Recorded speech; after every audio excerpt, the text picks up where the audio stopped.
Firman kudus untuk kebangunan pagi, berjerilah atas Kristus yang al-muhid, yang dilambangkan oleh negeri yang baik bagi pembangunan gereja sebagai tubuh Kristus, bagi realitas dan manifestasi kerajaan, dan bagi mempelai perempuan untuk mempersiapkan diri bagi kedatangan Tuhan minggu kedua.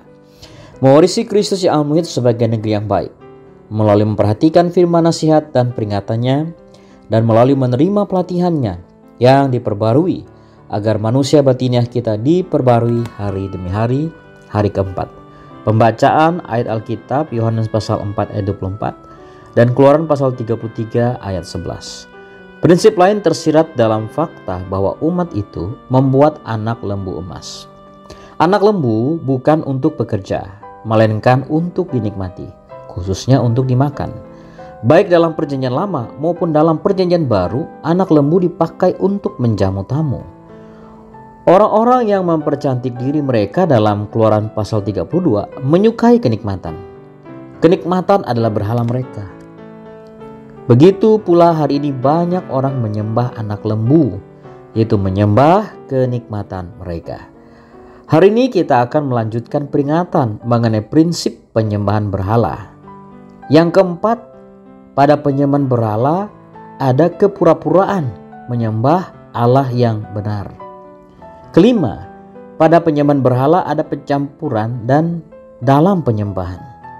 Banyak orang Kristen menyembah anak lembu, namun mereka mengira bahwa mereka menyembah Tuhan Yesus atau Allah yang sejati. Sebenarnya apa yang mereka sembah adalah kenikmatan mereka. Banyak penyembahan orang Kristen hari ini merupakan perkara duduk makan dan minum, serta bersenang-senang, menyanyi dan menari, mengelilingi semacam kenikmatan, mengelilingi anak lembu emas. Beberapa guru kaum saudara menunjukkan hal ini. Mereka mengatakan penyembahan anak lembu emas di kaki Gunung Sinai adalah pencampuran, karena anak lembu disembah seolah-olah itu adalah Allah dengan kurban dan cara penyembahan yang benar. Kurban-kurbannya benar dan cara penyembahannya benar, tetapi sasaran penyembahannya salah. Inilah yang dimaksud dengan pencampuran. Saudara-saudari, kita harus menyembah Allah yang benar dan penyembahan kita pun harus benar.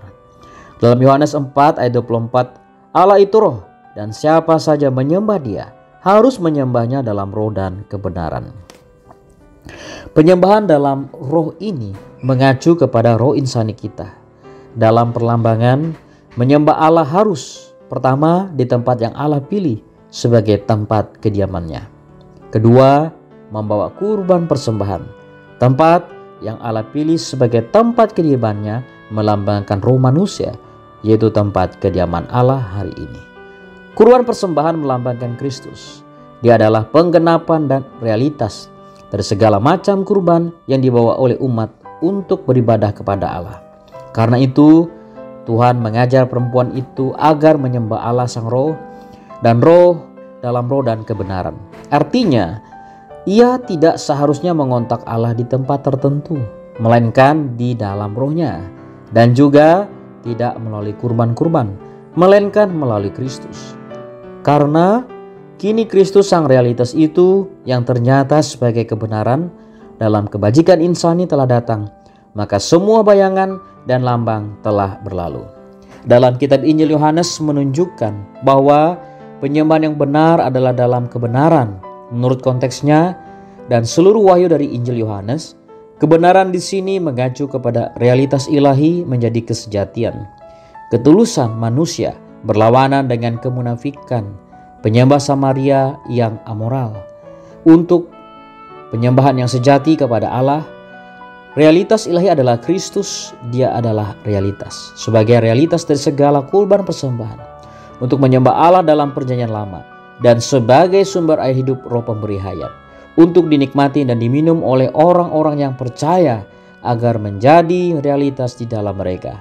Akhirnya menjadi kesejatian dan ketulusan mereka, yang dengannya mereka menyembah Allah sesuai dengan penyembahan yang diinginkan Allah.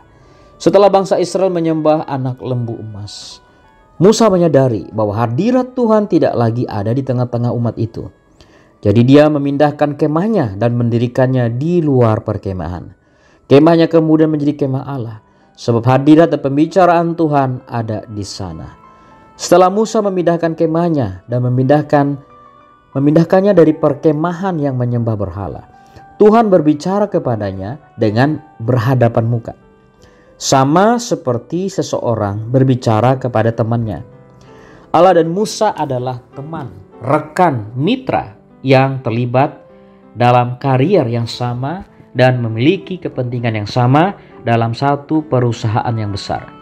Musa intim dengan Allah, dan dia adalah seorang yang mengenal hati Allah, yang menuruti hati Allah, dan yang bisa menjamah hati Allah. Keluaran 33 ayat 7 berkata, sesudah itu Musa mengambil kemah dan membentangkannya di luar perkemahan, jauh dari perkemahan, dan menamainya kemah pertemuan. Kemuliaan Tuhan berada di depan pintu kemah. Ayat 11 memberitahu kita, Tuhan berbicara kepada Musa dengan berhadapan muka seperti seseorang berbicara kepada temannya. Semua orang Israel yang bertanya kepada Allah pergi ke kemah pertemuan yang di luar perkemahan. Musa sangat berpengalaman. Ia mengerti bahwa Allah menurut kekudusannya tidak dapat tinggal di tengah-tengah bangsa itu, karena perkemahan itu telah menjadi penyembahan berhala. Sebab itu Musa mengambil kemahnya yang asalnya berada di tengah-tengah perkemahan dan membentangkannya di luar perkemahan. Perbuatan ini menurut kehendak hati Allah. Kemah ini kemudian menjadi kemah Allah. Kemah pertemuan belum dibangun, maka kemah Musa menjadi kemah pertemuan untuk pertemuan Allah dengan umatnya. Apabila Musa masuk ke dalam kemah itu, turunlah tiang awan dan berhenti di pintu kemah, dan berbicaralah Tuhan dengan Musa di sana. Ayat 9. Kalau orang hendak mencari Allah, mereka harus pergi ke kemah Musa itu. Alkitab menyatakan Musa adalah seorang mitra Allah. Kata mitra mencakup unsur persahabatan, tetapi lebih dalam mencakup konsep hubungan akrab. Kalau Anda dan orang lain adalah rekan, Anda memiliki kepentingan bersama, usaha bersama, karier bersama. Pada puncaknya, Allah dan Musa merupakan partner dalam suatu perusahaan besar. Musa dan Tuhan tidak hanya teman akrab, mereka juga rekanan, partner, mitra. Dari pasal 32 ayat 30 sampai dengan pasal 33 ayat 23, kita mempelajari satu pelajaran yang serius, yaitu kita harus mengenal hati Allah dan juga perlu menjadi orang yang menuruti hati Allah. Kemudian kita bisa seperti Musa mempunyai penyertaan Allah. Orang Israel hanya mempunyai penyertaan Allah dengan sangat terbatas karena mereka jauh dari hati Allah. Sebaliknya, Musa sangat dekat dengan hati Allah, seorang yang menuruti hati Allah.